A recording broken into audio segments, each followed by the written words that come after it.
and see that there is impact in your project. We have the local knowledge of Tanzania over 16 years now, and whatever we are doing, using our local knowledge, but we utilize global standards. That way, it is acceptable no matter where you take the reports that we do. In terms of technology, we bring in technology as a tool. We bring in technology as a catalyst, making sure that the technology that we introduce and use in our project implementation is the technology that will last, technology that is interoperable with the existing technologies.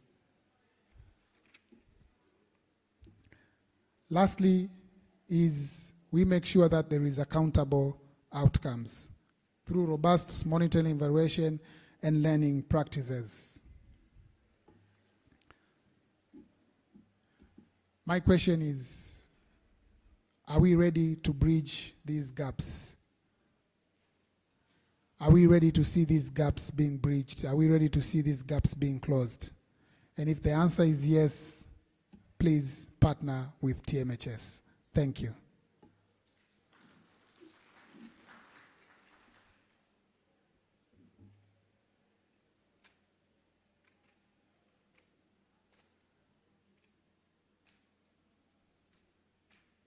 Okay, thank you so much, TMHS. Round of applause to TMHS. Okay, thank you. Good evening once again for those who are joining us. This is CEO's Roundtable, and we will be discussing on financing for universal health coverage, healthcare financing for universal health coverage. So I'd like to take this opportunity to welcome Dr. Omar Chilo, the President of Tanzania Summit, to give us a brief overview. Why are we here in first place, and what does it mean to be here, and probably where will we take the discussions from this conversation that we have in the next 1 hour. Karibu sana Dr. Omar Chilo. Round of applause as he comes.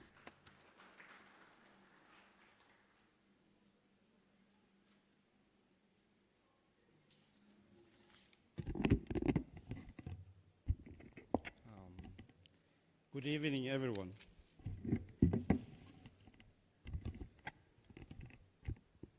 I know it's late, but at least we have to get something out of this room. So, dear CEOs, this is very specific. It's basically an invitation, specific invitations to our CEOs. And then you are not saying right, but you will say, invite our speakers. The keynote theme today is involving the landscape of health financing in Africa amid declining the donor support and imperative boosting of domestic funding with focus on equity and sustainability. Development assistance for health in sub-Saharan Africa is expected to decline, but it has already started, so maybe will be declining more and more, while domestic health financing spending is yet to rise fast as we see to fill that gap. Many African countries like ours still rely on external funding for over 1/3 of health expenditures. This underscores the urgency of new approaches. This keynote will explore how African nations' innovative taxes, insurance, schemes, and budget priority. Professor Rogo is highly regarded as a mentor. You could have seen he was also mentoring me there. Advisor and speaker, influencing generations of leaders in global health. He continues to engage in research, policy, thought leadership, bridging evidence and practice to deliver lasting, equitable health solution. And this is just 1/8 of his full bio and CV. So let us clap.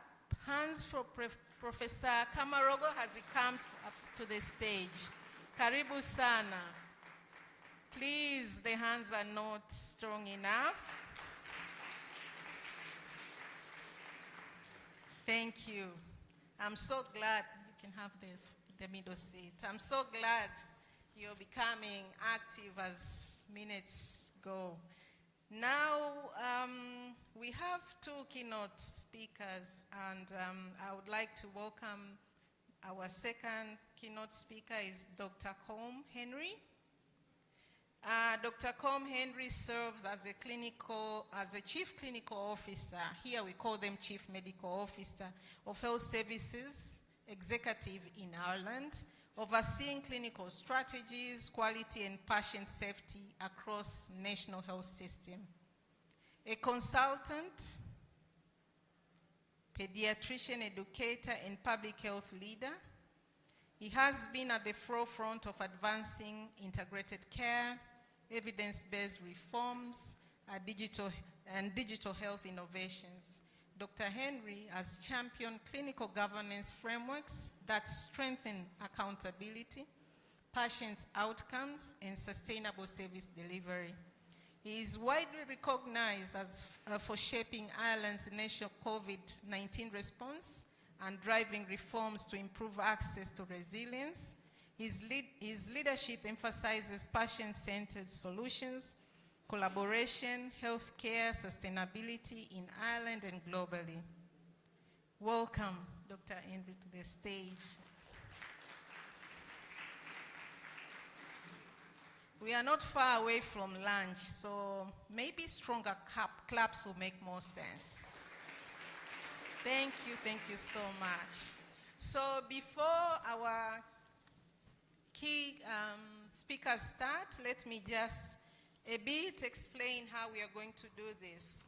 We'll have Professor Rogo, you'll have 15 minutes talking to us, and then after that, we'll have Dr. Henry as well with 5 minutes. From there now, they'll continue sitting, but we'll have 2 more additional chairs. So in case you have anything to add or to ask, you're welcome to the stage. And you should just be moving. There'll be my colleagues supporting you to come, because we would love to see you coming to the stage and share whatever you have to share with the audience this evening. The sooner you finish, we'll be so glad to have you here, but we'll allow you to go back to your seat. And that will continue to rotate. Feel free to come when time comes. We'll be happy to hear what you have to. As what Dr. Chilo was saying, end of the day, we are going to have a policy brief. So your content, your thinking, your contribution is very critical for this session. So without wasting time, let us hear from Professor Rogo. You're welcome. The stage is yours.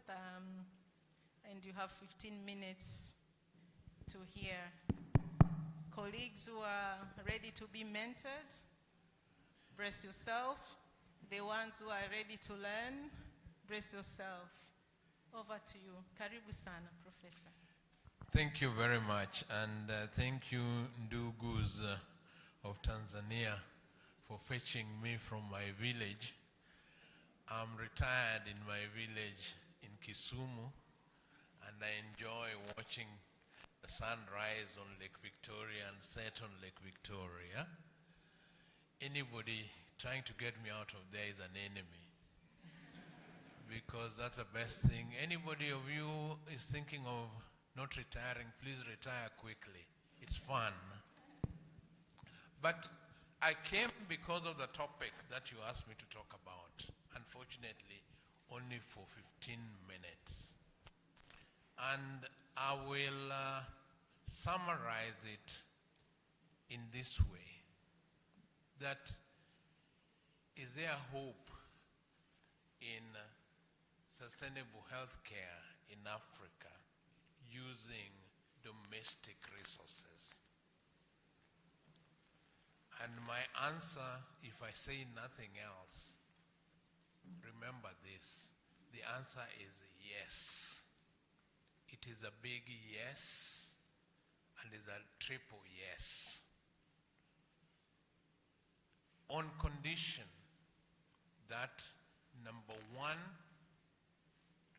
we instill discipline in the management of this sector. Discipline.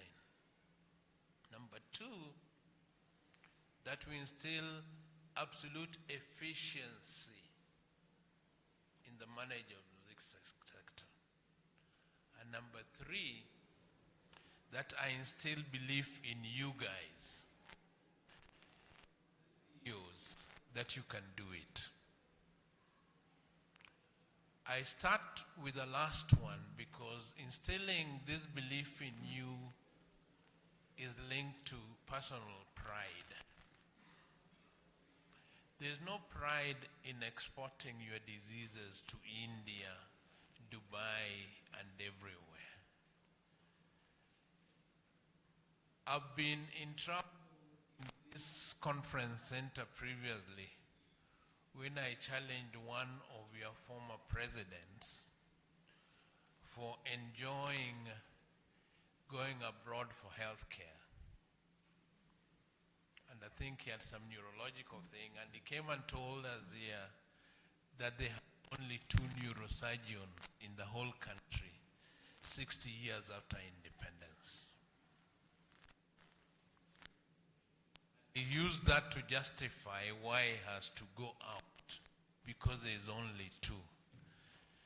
We were sharing the podium with him, and I told him, sir, don't repeat that again. And I was almost expelled out of the country. That self-belief is fundamental, because when you travel, much as I've done, I've gone to wards in India, cancer wards, and I'm a gynae oncologist, where all the women in that ward were Swahili speaking. And as I went round there, I heard them saying they didn't know was Swahili speaking, saying that hapa India wanatutibu vizuri, kule kwetu hakuna tiba. It hurt me that here in India they treat us well, back home there's no treatment. What they didn't realize was that when they go to India, they don't go to public hospitals. They go to private hospitals. When they're here, they're in public hospitals. Public hospitals in India are worse than our public hospitals. But when we start creating private hospitals here, we are fought. Even government fights private sector. That everything should be public. But these same guys, when they go out there to Dubai, they go to private hospitals. So the discussion around public-private partnership is fundamental to sustainable domestic financing. Private sector is an investment, and it's not coming from the government coffers. It never fails to surprise me that you or me may build your own private hospital for your community. I have one which is 30 years old in my own community in rural Kisumu. But I've never seen a government official come to congratulate me or say thank you very much for doing this for your people. But every day in television, I see them thanking, let me use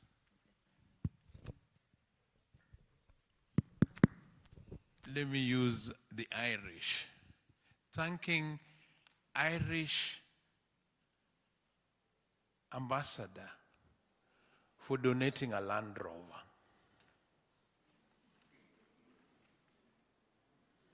So it's easier to thank somebody for coming with something as small as a Land Rover, but not a local person who has built a whole hospital with 100 beds, with 6 ambulances.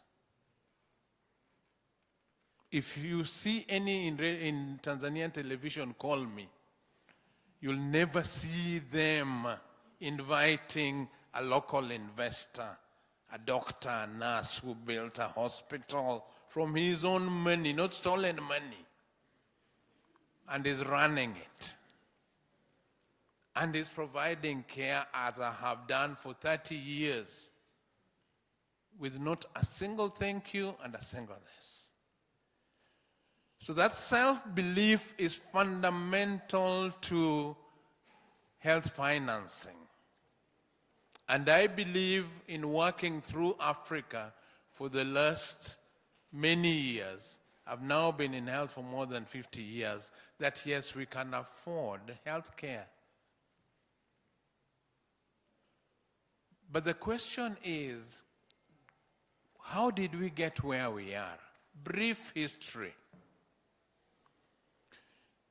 Africa is 60 years old in terms of post-independence life.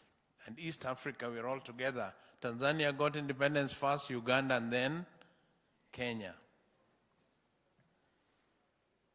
The first thing is, let us divide this epoch into 20-year intervals. The first 20 years between 1960 and 1980 was what I call a period of adjustment. We'd just gotten into independence. We didn't have enough doctors, no nurses, hardly any hospitals. We're relying on the colonial British system. I was part of that first generation that became doctors, because I went to medical school in the early 70s. We had only one medical school in the whole of East and Central Africa, which was Makerere University. It produced just a few doctors. So those years of adjustment as we get independence, we were not in charge of the health sector at all.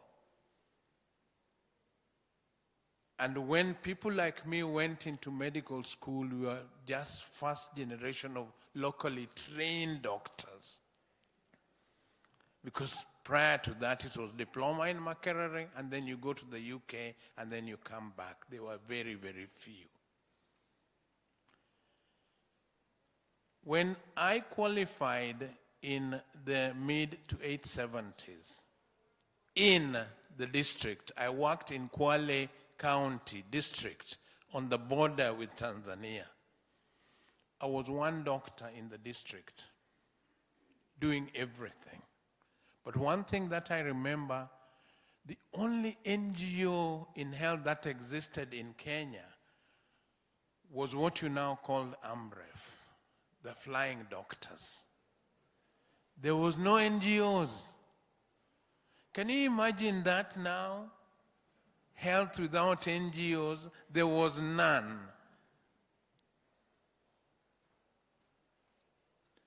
So at that time, all these so-called donor programs didn't exist. But we ran hospitals, we ran health centers, and so on.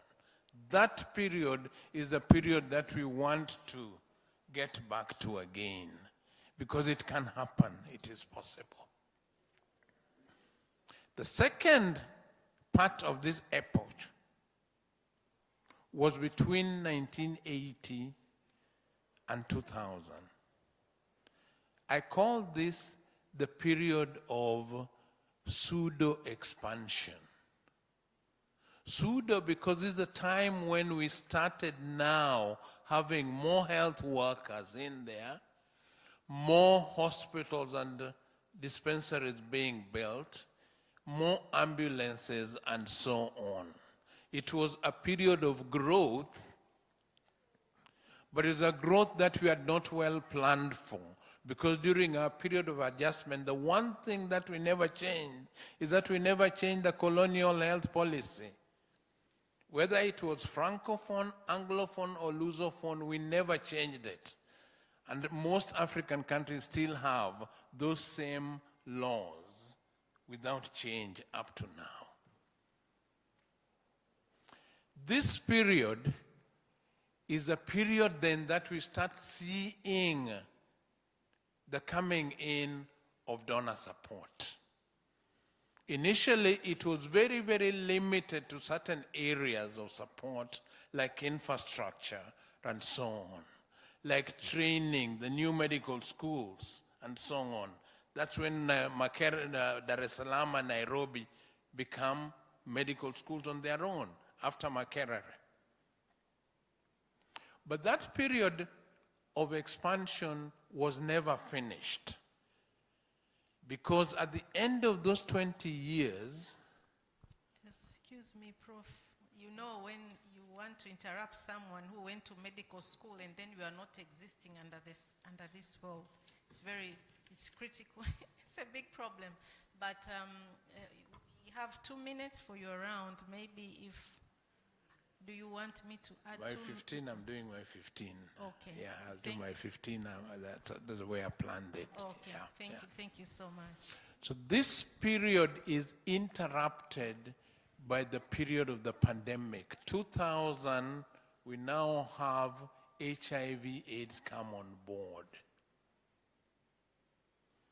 This completely disrupted that expansion period, and that is when the major invasion of donor support and NGOs come on board.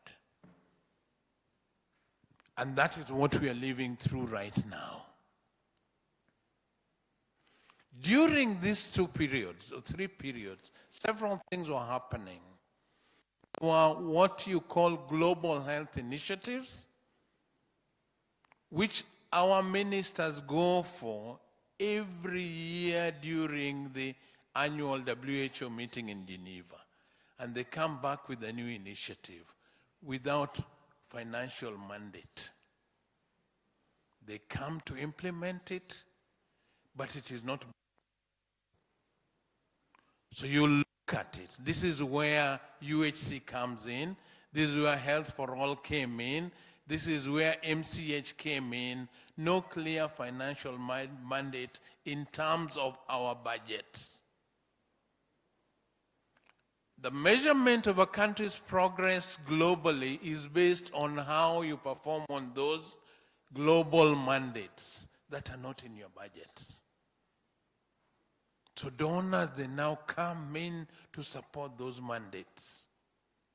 Then you get used to them supporting those mandates, because they're the primary things that make services run. So what we've done over these 60 years, I've been through those 3 epochs with global mandates that are coming, these that are not budgeted, has created a level of dependency that has made us fail to budget appropriately for our health sector. So the Abuja Declaration that everybody talks about is total nonsense, because it is 15% of what? If it is 15% of Zim dollars, then you can see that during that time, Zimbabwe's currency devalued by 2,000%. So even if they gave 15% Abuja Declaration budget to the health sector, it would never be anywhere close to enough. So don't even mention it during this discussion. 2, there is the mandates on family planning and immunization, the 2 most important public health interventions in health. Immunization, our countries have never tried to cover the cost of vaccines. Up to this very, very day, the simplest, most effective intervention, no, in our budgets. 2, in family planning is to women's health what immunization is to child's health. Remember that. Family planning is to women's health what vaccination is to child health. We are not funding family planning budgets because somebody else is doing it. So the very fact that those two, which are quite doable, are not being funded leaves us absolutely naked. My final point in this introduction: efficiency. The way we budget every year in Africa, nobody talks about what savings we are going to make and where those savings are going to go next year. It has been an absolute mess. It is just, there is money there, send that to the districts and so on. Nobody checks what that district does with that money at the end of that year. None. So this bulk money sent to the district to do A, B, C, D, that you don't, none. 3, in the first 2 epochs, WHO definition of health systems was based on 3 M's. Manpower, at that time there was no gender issues, so you could say manpower. Management and money. 3. Later on, when we become wiser, we split that and make them 6. Governance, infrastructure, pharmaceuticals, human resource, finance, and data. That complicated things to the point that we stopped talking to each other. The 3 M's were easy to put together. But with the 6, 7 building blocks of health, we've got it all wrong. Because we now have specialists only in finance. They don't know about service delivery, only finance. They have specialists only in data. They don't care what happened to medicine, they're only data. There are people who are on pharmaceuticals, they do not know anything else. And if you look at the inefficiencies that are there, then you'll see why I say efficiency must come in. Number 1, right now we all know that the health sector in Africa works at very, very maximum 40% efficiency, but most of them is 20%. 2, human resource. The human resource in Africa is the most underdeployed in health anywhere in the world. Did you know that? Because at any given time, 1/4 of them are on strike. Another 1/4 is going on strike. Another 1/4 is coming out of a strike. And the 4th quarter, you don't even know whether they are on strike or not. So the performance of this health resource is an absolute nonsense. I'll stop here because this is only my introduction.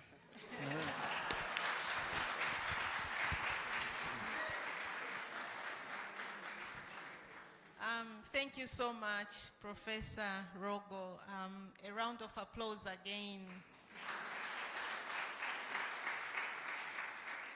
And again, as if you did not give him a round of applause. Thank you so much. Now we are going to Dr. Henry, and before you start, let me just give you a question. Share with you a question which will help people understand what you're talking about this afternoon.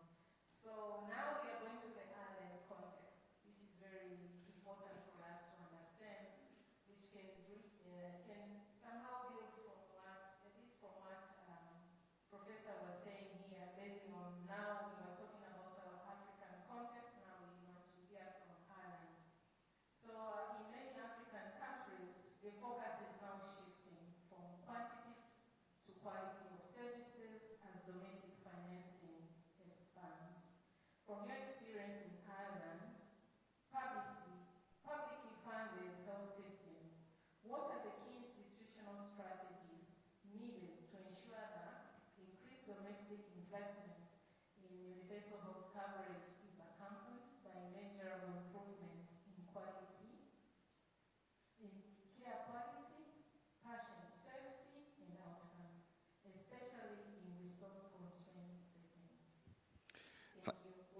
Thank you, and it's really difficult to follow such a brilliant speaker. And like all brilliant speakers, he has led me to tear up my notes in my head because he has completely framed the conversation. So I'm not going to answer your question, but I'm going to follow on what I think is a really one of the most fascinating 50, maybe a little bit over 15 minutes, but 15 minutes I've heard in a long time. So universal healthcare coverage, I'm not going to go into all the different component parts, but I want to focus on some of them leading on from what you said. In Ireland, we have an experience which I think will help inform the challenges you put in your opening remarks. We had a healthcare system which we inherited largely from a voluntary sector. So the hospital where I work is there since 1853. I came across an old magazine recently where it advertised in 1940 that it was proud to provide healthcare without any government money. And that was not unique. We had a network of hospitals that were set up across the country, essentially set up organically by charities in response to need, and funded what they did through the provision of private care. And out of that, when I say organic, there was no strategy. It was a response in the absence of government intervention. So our network of hospitals and healthcare grew out of need, which was provided locally and regionally by people who were heroes of their time, initially with no government input, funding through private care, and then incrementally, since independence, which is now just over 100 years old for us, incrementally reached the point where we are now, where all these hospitals, although many retain their voluntary status, receive all their money from government. And it's a curious patchwork we have of hospitals which, once governments come in to take control, what governments will try to do is put order and discipline to something which is quite chaotic in the way it was founded. One hospital was founded by nuns, maybe, another by a board of people locally addressing urban poverty, or by individual heroes. And now all those hospitals, we have them all together we've designated them as different levels of complexity. And I had the pleasure of visiting some of your hospitals in the past few days, dispensaries, district hospitals and regional hospitals. And I saw the same pattern there where there's an attempt to put order and some kind of cohesion to hospitals which began as organically as healthcare growing out of need. So what do we have to do when we look at, to go back to partially answer your question, when we look at coverage, it involves choices, even for a country like ours, which has gone from being relatively poor to being relatively wealthy. And the choices must be based on maximum impact for populations. And you mentioned vaccination, neonatal care, maternity care, screening. We must focus on what the maximum, the 80-20 rule, and what the most people will benefit from the level of investment we put in.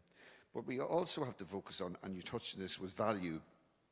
And what constitutes value in healthcare? It's the outcome, I'll go into that in a second, and it's the cost, the outcome divided by cost. And the outcomes, what constitutes outcomes in healthcare has changed. When I was a junior doctor, it was highly paternalistic. It was what a doctor felt was good for you, what a doctor felt was a good outcome. For oncologists, it meant in some additional months of survival, maybe in advanced cancer, using additional chemotherapy, regardless of the quality of life an individual might have. But the paradigm of what constitutes good outcomes in healthcare has now shifted from the doctor to the patient, especially for older people, which constitute our greatest challenge in Ireland. So older people may not want a high-end intervention. They may not want a treatment that makes them confused or immobile or unable to manage independently.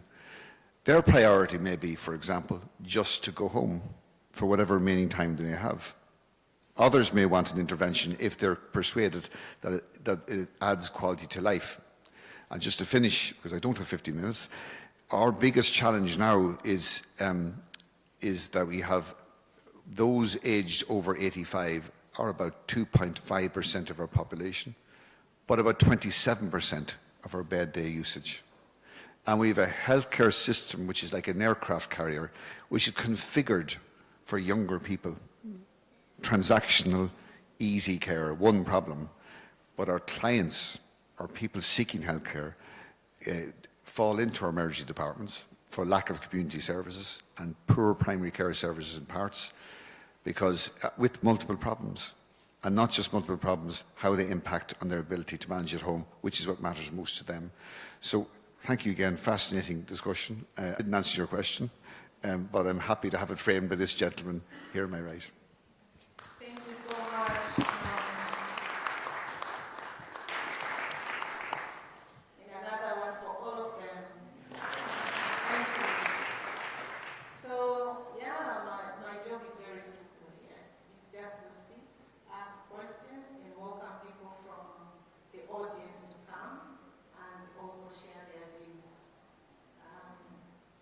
People from the audience to come and share.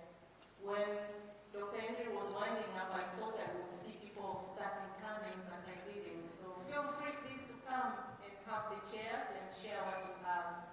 Welcome, Dr. Ogilo. Well, so you'll have 4 minutes to enjoy the stage, 2 minutes each. Talk whatever you have, share with us whatever you have with regard to the topic we have today. And then after that, you enjoy the round of applause, and then others will come as well. Who wants to start? I can start. Okay. Please. Thank you very much. My name is Patrick Kinemo. I'm the country director for Maristops Tanzania. Thank you, Professor Robo. Thank you, Dr. Henry. Very good remarks. So I just want to contribute. Yes, we need to be able to do more with less. So efficiency, effectiveness is very important. And I think one of the areas we can improve on is the issue of governance, transparency, and accountability. That's very important. And with this, I refer to World Bank report of 2004, making services work for the poor. I think to improve governance, we need to involve the people who actually get the services. So those accountability lines need to work right at the facility level, at the community level. So issues of social accountability, I think, are very, very important, very critical. And I have experience working on this some time back in the district level, and we saw improvements in terms of service provision at the facility level, even family planning services, where we actually involve the citizens to appraise the service workers, when use community scorecards, and so on and so forth. Those are very important issues. Health sector budget, yes, Abuja declaration, 15%, I don't think that's right. I think the critical part to monitor closely is health expenditure, sort of per capita expenditure. That's a thing which you need to monitor. Is it growing, is it not growing? We understand our budget has been increasing over the years, but we also understand our population has been increasing. Are we actually just stagnating there? We need to actually monitor expenditure per capita as we go on. And then I agree, involvement of the private sector is very important. We, Maristops in Tanzania, apart from working closely with the government in terms of the NGO side of things, providing family planning services and outreach services using donor money, we also have our own facilities, and these are run on a commercial basis. In a way, they're actually breaking even, and we're actually starting to make a surplus. It's our hope in the longer run, this is what we're able to sustain this. So as is Tanzania, but in other countries, say Ethiopia, Nigeria, they're way ahead of us, and in fact, they've become donors internally to us. So there is hope there in terms of running self-sustainable health services in the country.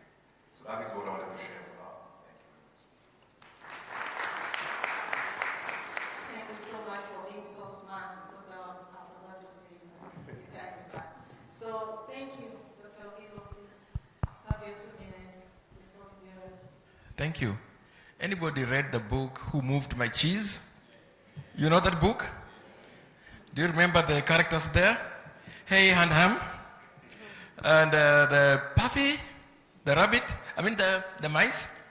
And the friend called who? Okay, who moved my cheese? These two guys, very brilliant. They were there, and they felt so comfortable, and they complained so much. When one day they came and they found there was no cheese. But the mice moved quickly around. They knew this is over. They went around, looked around, and then they puffed, and they found another big store of cheese after searching. The other guys were complaining, who moved our cheese? Who moved our cheese? And they would cry, and each day they would go back and look at it. Who moved our cheese? Till one day one of them said, no, brother, let's go and look for cheese elsewhere. The other one remained complaining. He complained and complained. The other one went in the maze and finally found a store with lots of cheese than what they had before. Cheese! Now, unfortunately, that's what you've been going through. Who has got the right to have the donors' money? Is it your right? It is somebody else's taxpayers' money. But he came here and made us a bit very comfortable, as he said. We are happy enjoying it, and we felt it was our right.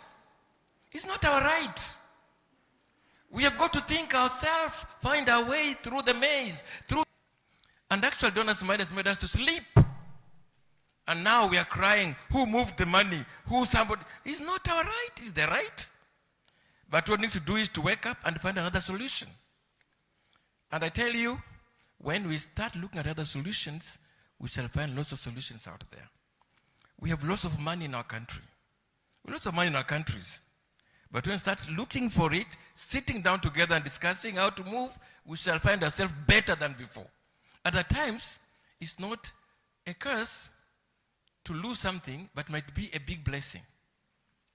Our organization, the private sector, we have not had any donors' money for the past 3.5 years. After getting donors' money in millions of dollars. And somebody said, can you survive? We're surviving 3 years on. We're doing activities and actually getting more brighter and knowing how to face the challenges and how to move forward. And our members are doing actually better than before. So what we believe in is we need to believe in ourselves. We need to trust that we can get a solution out of it. And then we think and get a solution as a nation, not individually. Let's have groups. Let's discuss what we're doing today. Then we shall share and then we shall learn better. And finally, when you get with the small money that you can get, you can utilize that money better than the much that you've been getting. So please, who moved our cheese?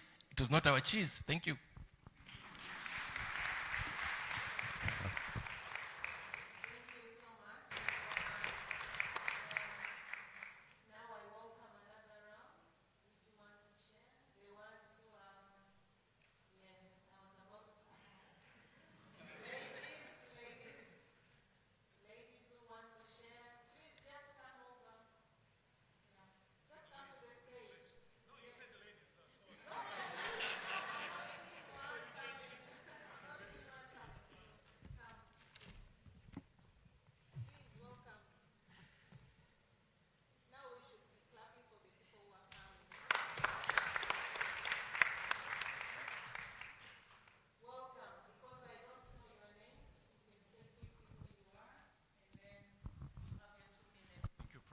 Yeah, my name is Michael Onesmo. I'm a strategist by professional, and I'm also an ambassador from Global Compact Network, a UN Global Compact in Tanzania.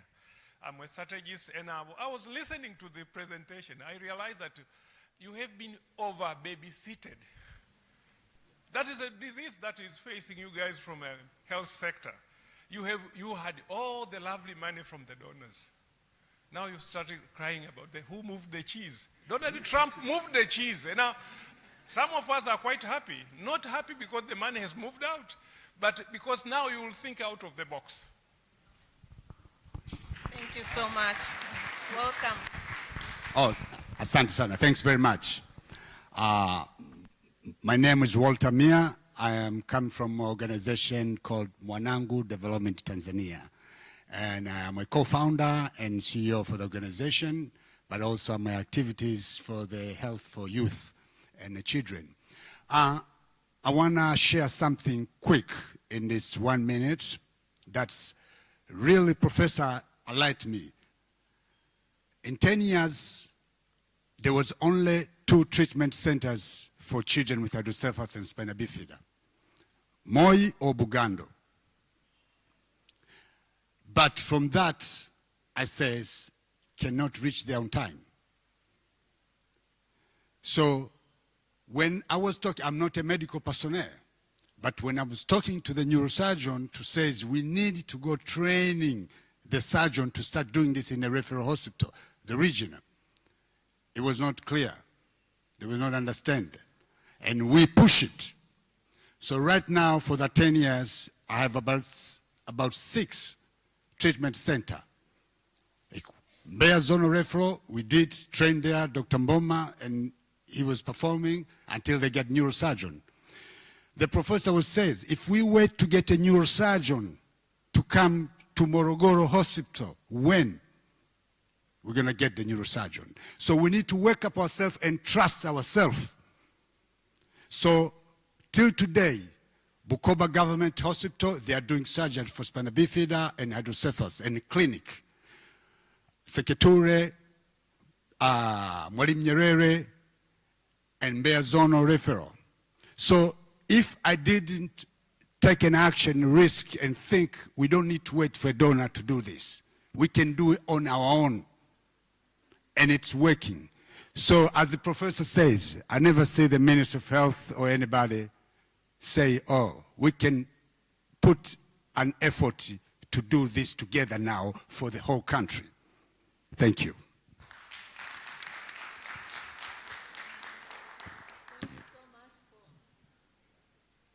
Thank you so much for your contributions.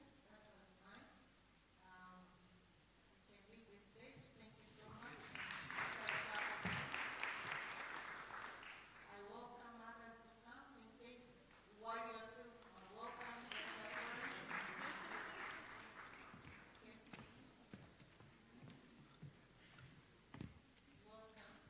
Please, you share your name and then you have your 2 minutes. And then go to the next.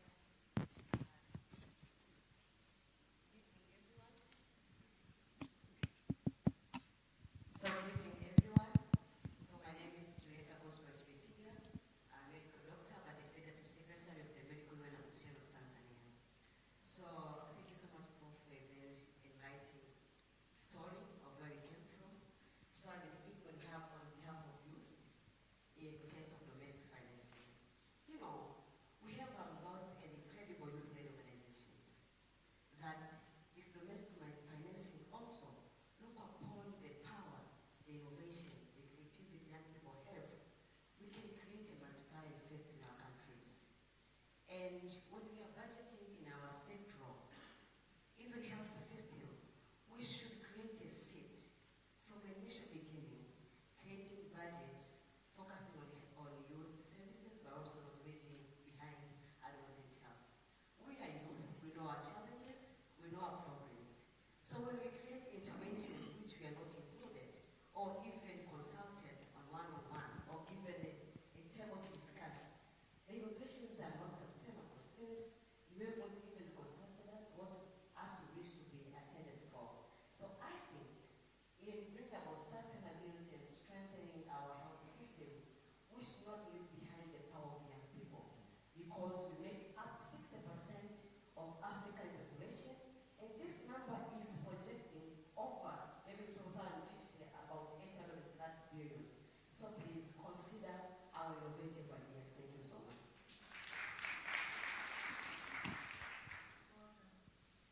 Thank you very much. It's still afternoon, not evening. Yeah, my name is Gilles Shaban. I'm the public health researcher, currently working as the senior manager, evidence and insights. So I have 2 things to highlight. And coming back many years ago, when we did find the facilities, like posting like the expenditure of the facility, budget expenditure, but without knowing how that money is being generated. So even the community wasn't aware. They just see expenditure is this amount, but where did that money come from? We are not aware. What does this mean? It comes from planning at early stages. If we need to sustain and having our own resources for running PHC, then we need to start from the community themselves. Since planning, if we post the expenditure while I do not understand where that money comes from, then it's a challenge. That means we need also to mobilize the resources from the community to know that at this level, what do we need? They will suggest we need ABC. Then from that pool of money is now when we do what the community needs. But again, to finish is on looking on moving from the traditional donors to modern or to internal donors. Like we are focusing on maybe USAID and others, but in country, we have corporates, we have businessmen, but the challenge comes, where do we align with these corporates? Where do we align with these businessmen? Because if we go to take a cent, that businessman should know, okay, then where am I benefiting from this? As our former president said, ukikubali kula, kubali nakuliwa. Then we must come to align together that, okay, we are giving this, but as a corporate, as a businessman, I need to gain from this. I think if we align together, then it comes to be easier for us to generate resources for our health facilities. Thank you very much. Thank you very much. Thank you. And continue clapping hands for them while they do. Welcome, Dr. Florence. I think that people want to come up. You want to? All right. So one should go back. Welcome.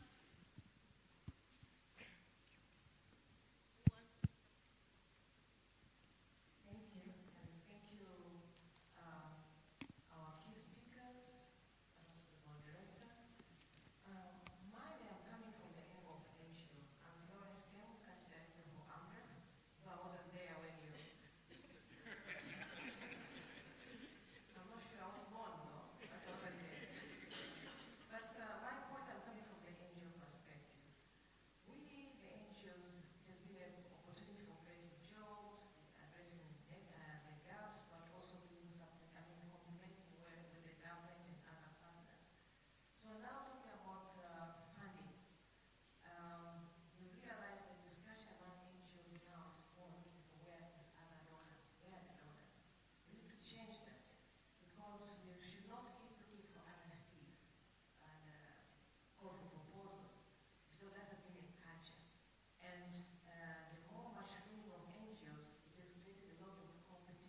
Thank you. So my name is Dr. Katanta Simwanza. I'm the coordinator for Castle Rock Medical Doctor in Tanzania. So I will start with a say, if we change the beginning of the story, we can change the whole story. Professor, you have spoken about investment in the challenge around investment in family planning and immunizations, which is all about women's and children's. How about men's? I think that's very important also to think about it.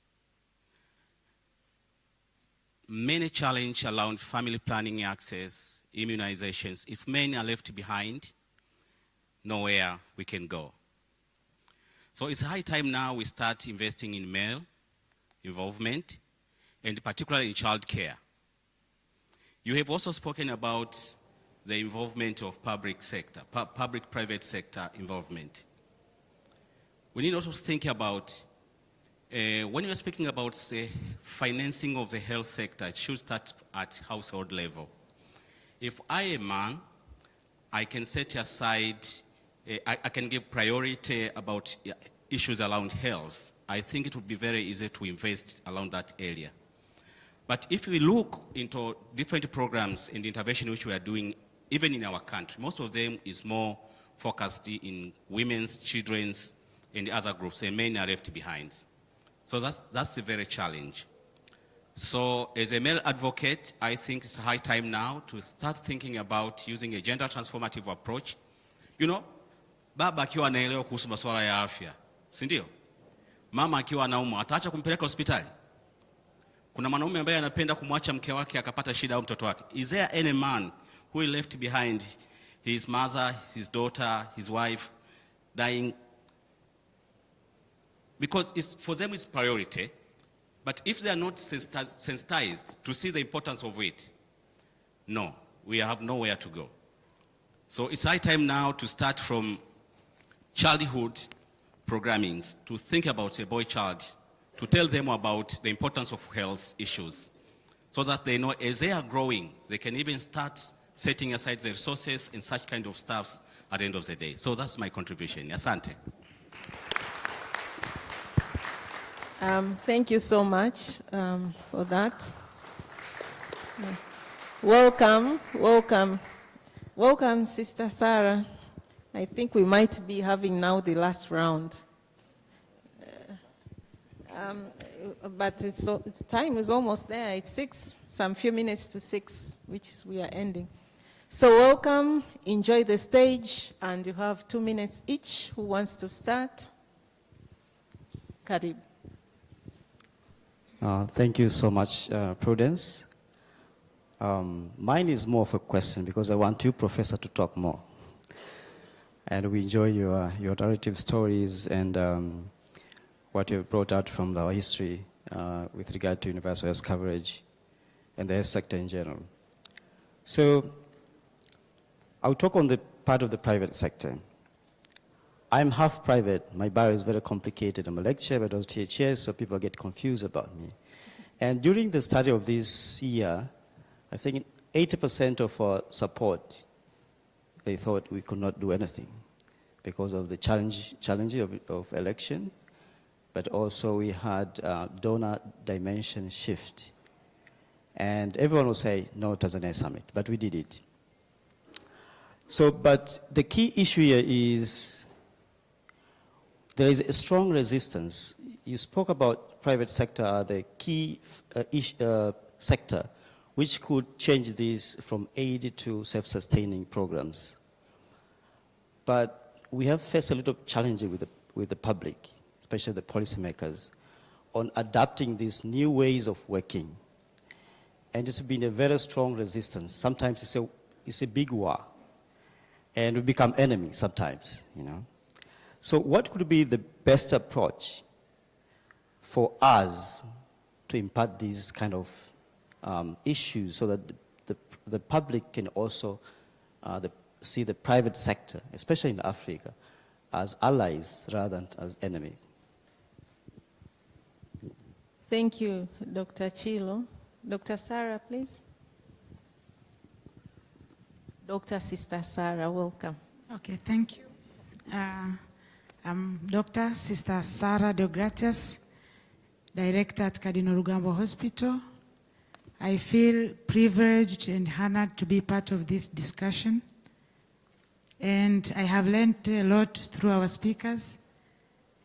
And so if I'm to conclude anyway, that this is the time we have been talking for the past, I don't know how many years. The professor was trying to explain from 1960s. So this is the time to think outside the box. This is the time to transform our mindset and our attitude, especially the lower and middle income countries, Tanzania being one of them. So I think this is the time where all the institutions should rethink, rebudget whatever is a priority to them. Well, we need donors, yes, but they should be there, they must be there to assist. So for us, we are like demanding as if it's our right to be donated. So I think, wanasema, changamoto ni fursa, na shida ni mwalimu. Unapokuwa na shida, akili inafanya kazi haraka sana. Lakini ukiwa umerelax, unaona kila kitu kinakuja, unazubaa. So I think this is the time to changamke and then we move forward. So ninaamini kabisa tunaweza. Thank you very much. Thank you so much, Sister Sarah. Just stay, because you are the last people. Enjoy the stage with us. You're not going anywhere. Thank you so much for being the last ones. You continue to decorate our stage. So, yeah, time is not our best ally. It's already 6. Yeah, if it's a question, because I'll give them the last, yeah.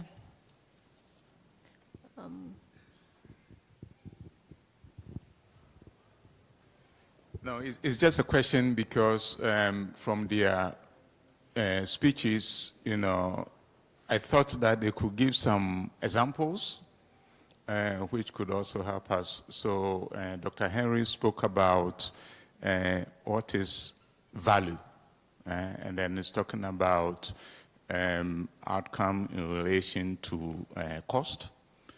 And you know, there are also others talking about value-based care. So I was wondering if you are coming from that side and if there are models that have been implemented that, you know, could also benefit this conversation in terms of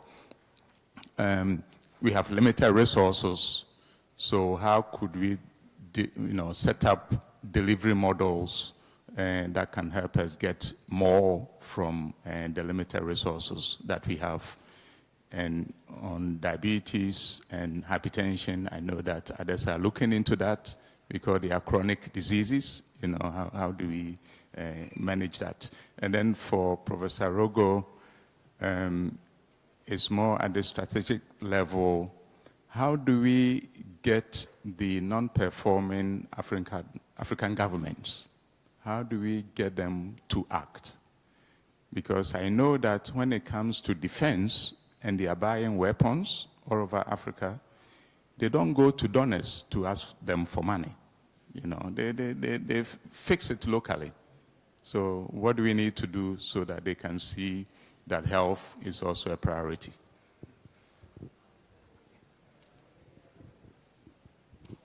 Yeah, thank you so much. Yeah, time is not our best ally, and because it kind of, we cut them off. They had a lot to share, and that's why we thought like maybe we should end with people coming, but rather hear from them in the last minutes we have. So we have around,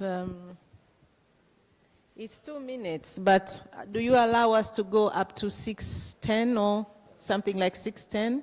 So thank you so much. So I'll give you the maximum of 5 minutes each.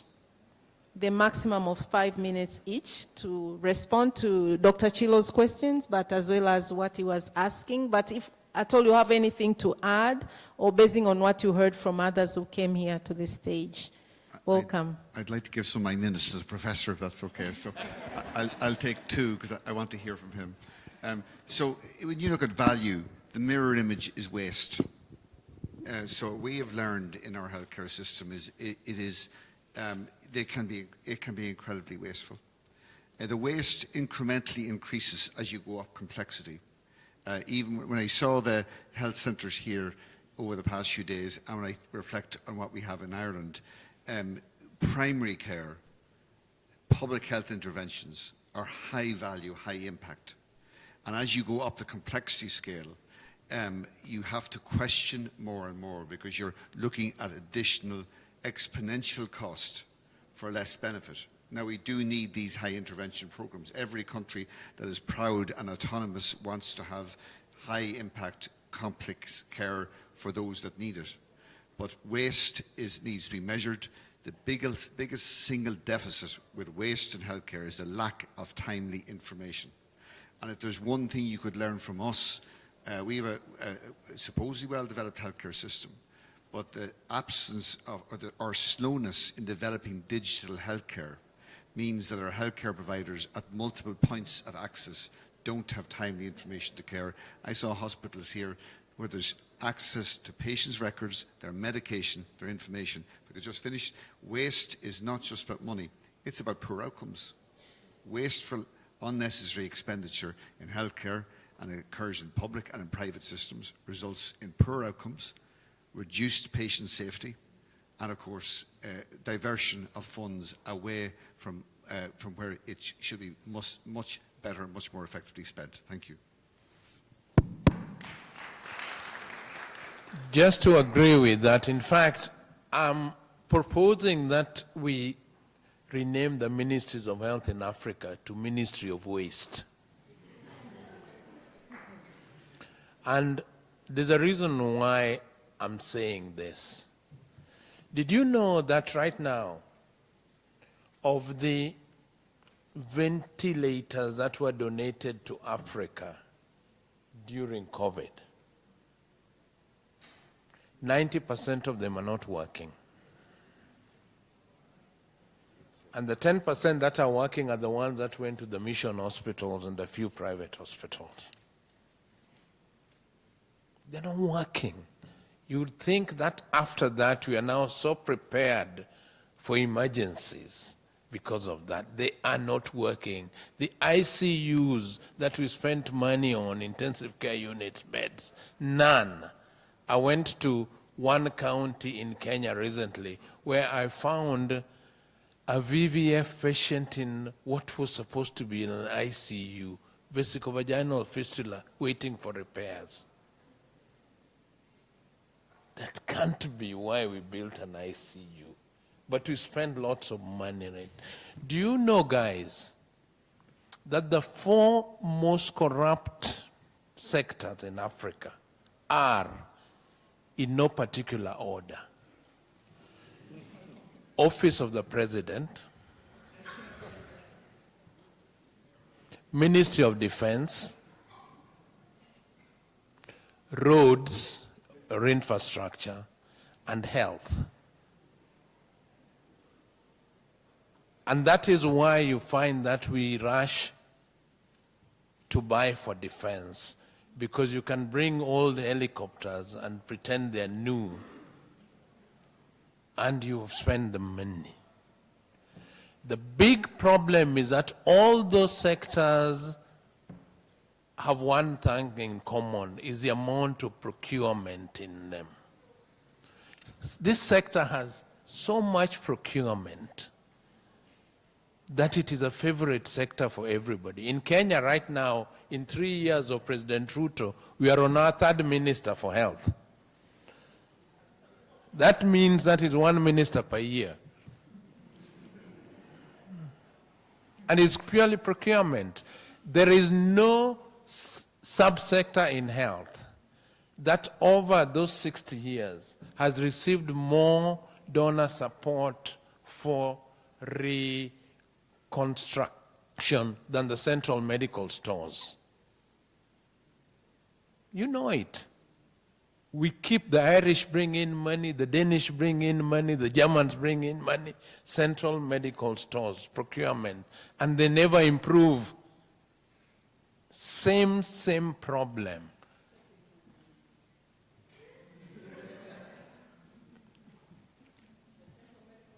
Yes.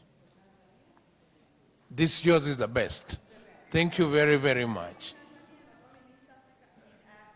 This is the only one. Okay, so you have 54 countries. So if you have one, then is that success rate? 2, remember this, and let's get this thing clear.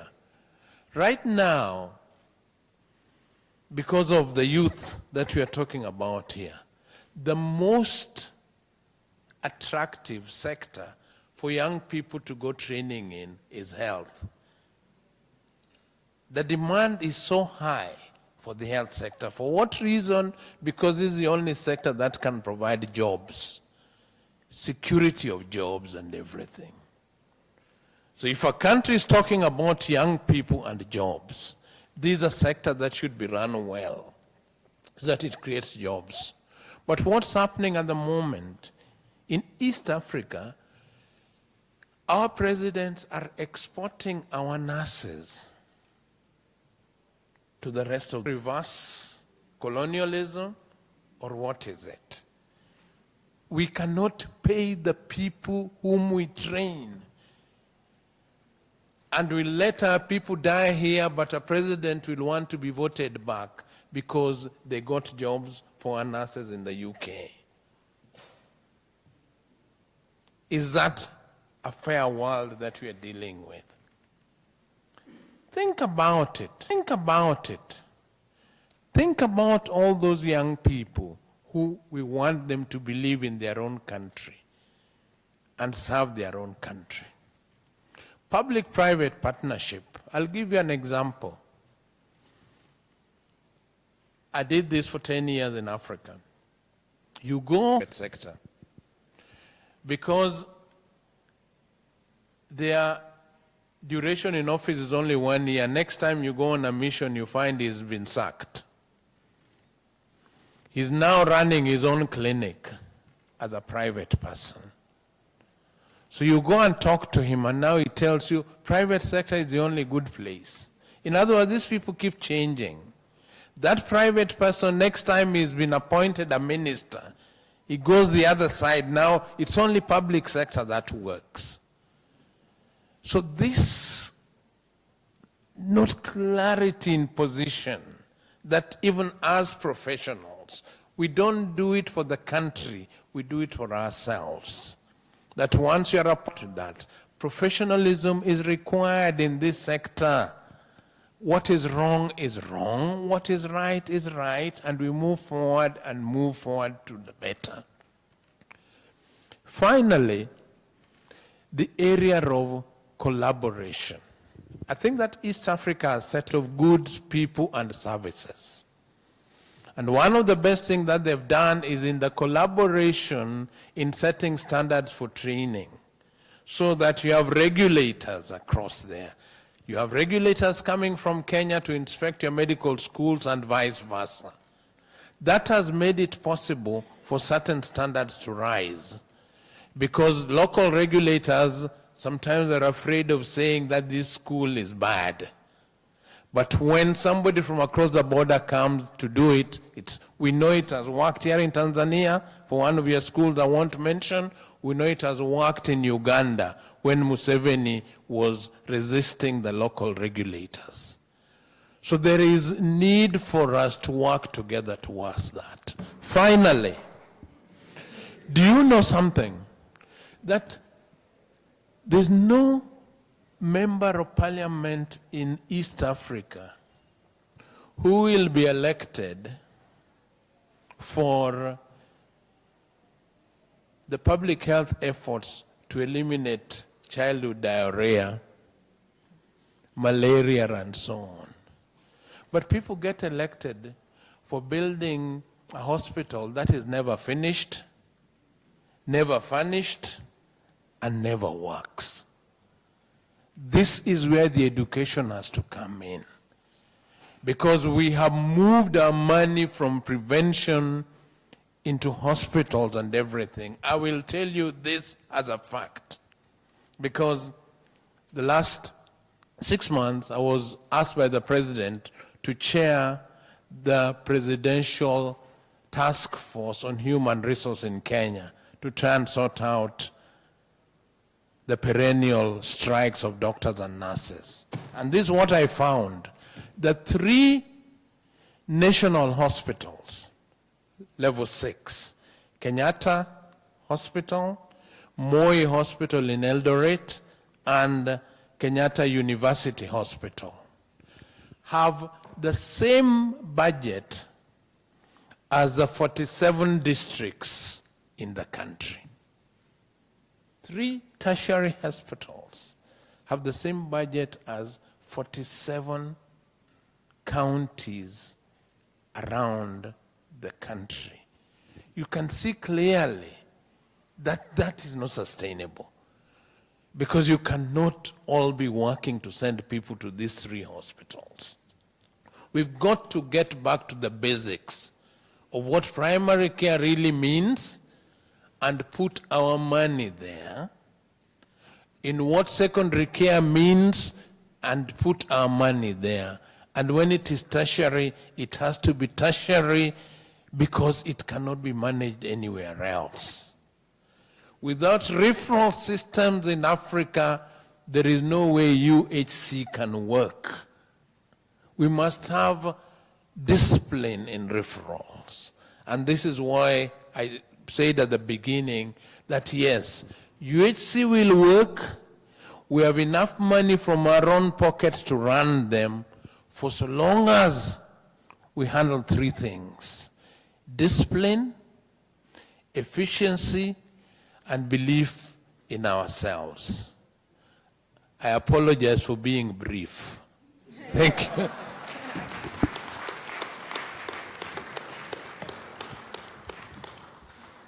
Thank you so much, Professor Rogo. Thank you so much. Yes, you have been brief, but I think people have taken a lot out of the briefness you have given us. And thank you so much, Dr. Henry. So I was trying to summarize a bit, and I'll read my summary here of the takeaways. In case you have any key takeaway you think I've forgotten, please add to that. And then the interventions, because the payoff is huge, like vaccination, issues around sexual reproductive health.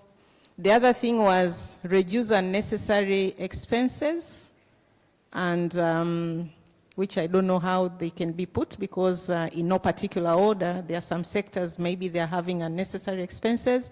And the other one is believe in ourselves,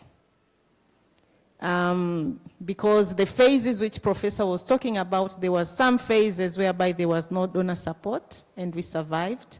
And also this means we have to buy our own cheese and enjoy it. And invest in young people is also critical, because it's a massive, massive workforce health financing. Also, there is an issue which he has just concluded it with: discipline, efficiency, and believing in ourselves, which I've already mentioned, is also key. So anything really to add to that? If I've forgotten anything, please feel free to add. Just show up your hand and add if there is anything. Please, welcome. There is a hand there to add on the key takeaways. It's a key takeaway. Welcome. Thank you so much for the opportunity. I think one thing that I got from Professor